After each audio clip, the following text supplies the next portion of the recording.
Two sisters in Reedley recently started a Latina book club called Hermanas y Comadres. The once-a-month gathering is centered around supporting Latina and Latino authors. It's now so popular, there's a wait list to join. Well, I got to experience firsthand what makes this book club so unique and special. What started as an idea between two sisters has become a community unlike any other.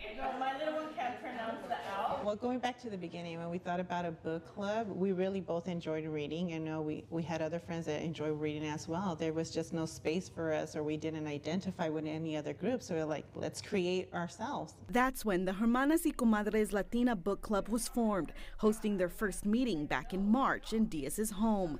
Each month, the group gets together. First, gathering around the kitchen to enjoy meals such as chilequiles while sipping on a cup of café de olla.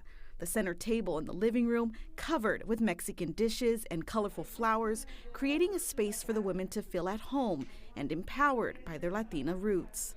But part of it was the name. It caught my attention, Hermanas y Comadres. I'm like, oh, this is a Latina book club. This is woman empowerment. This is just for us women. And that's why I decided to join. I feel like I come here more often than going to church. So this is gonna sound funny, but yeah, I look forward to it every month. At first, the book club was made up of just friends, but quickly, through word of mouth, it got so big they had to create a wait list.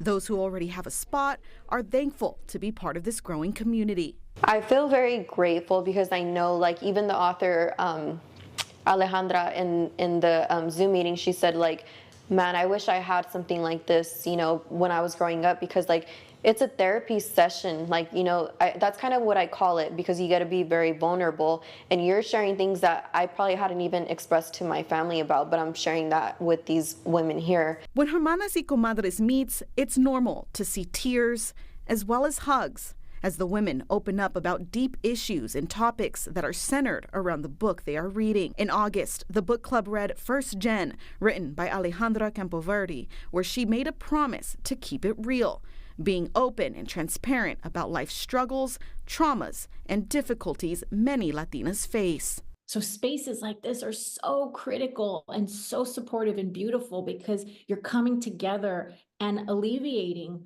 one of the top ways that we feel stress and angst in this experience, right? Which is finding the community, being like, oh my God, I've experienced that too. This is how I got through it, or just I see you and that makes sense. The sisters who started it all also get the authors from each book that they read to meet the book club through Zoom or in person, making sure to support Latinx authors. But regardless of what book they read or the meals they share, for this familia, it's all about creating a safe space to empower one another. Pues se siente bonito that they feel safe.